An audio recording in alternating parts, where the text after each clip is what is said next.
नमस्कार, आपण पाहत आहे भांडा फोड न्यूज. एका दमात भ्रष्टाचारी कोमात. सोशल मीडिया, कर्जबाजारी, गुन्हेगारी, सट्टेबाजी, चोरी, मटका, जुगार, दारू, सावकारशाही, न्यायाच्या प्रतीक्षेत प्रशासन. भांडाफोड न्यूज. एका दमात भ्रष्टाचारी कोमात. अपघातामागे बड्या नेत्यांचा हात. या मंत्र्यांचा राजीनामा घ्या. रोहित पवारांची दिल्लीतून थेट मोदींकडे मागणी.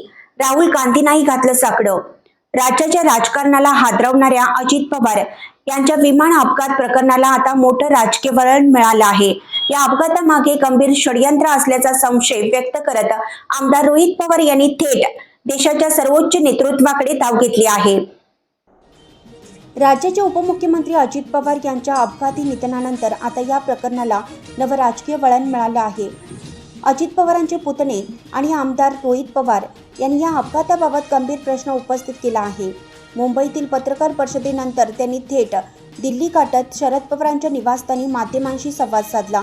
या पत्रकार परिषदेत रोहित पवार यांनी ब्लॅक बॉक्स, तांत्रिक बिघाड आणि DGCAच्या तपास प्रक्रियेवर आक्षेप घेतले. त्यांनी VCR कंपनीवर बंदी घालण्याची मागणी करत केंद्रातील प्रभावशाली नेत्यांचा या प्रकरणात सहभाग असल्याचा आरोप केला. रोहित पवार म्हणाले, या प्रकरणामागे अत्यंत प्रभावशाली लोकांचा हात असू शकतो. जर न्याय द्यायचा असेल तर देशातील सर्वोच्च नेतृत्वाने स्वतः लक्ष घालण्याची गरज आहे. यावेळी त्यांनी थेट पंतप्रधान नरेंद्र मोदी, गृहमंत्री अमित शहा आणि विरोधी पक्षनेते राहुल गांधी यांना हस्तक्षेप करण्याचं आवाहन केलं. तसंच नागरी उड्डाण मंत्री राम मोहन नायडू यांच्या राजीनाम्याची मागणी केली आहे. रोहित पवारांनी सांगितलं की मी पंतप्रधानांना ईमेलद्वारे पत्र लिहिणार असून या प्रकरणाची निष्पक्ष आणि सखोल चौकशी व्हावी अशी मागणी करणार आहे. दरम्यान या आरोपामुळे राज्यात आणि केंद्रात राजकीय वातावरण तापण्याची चिन्हे आहेत.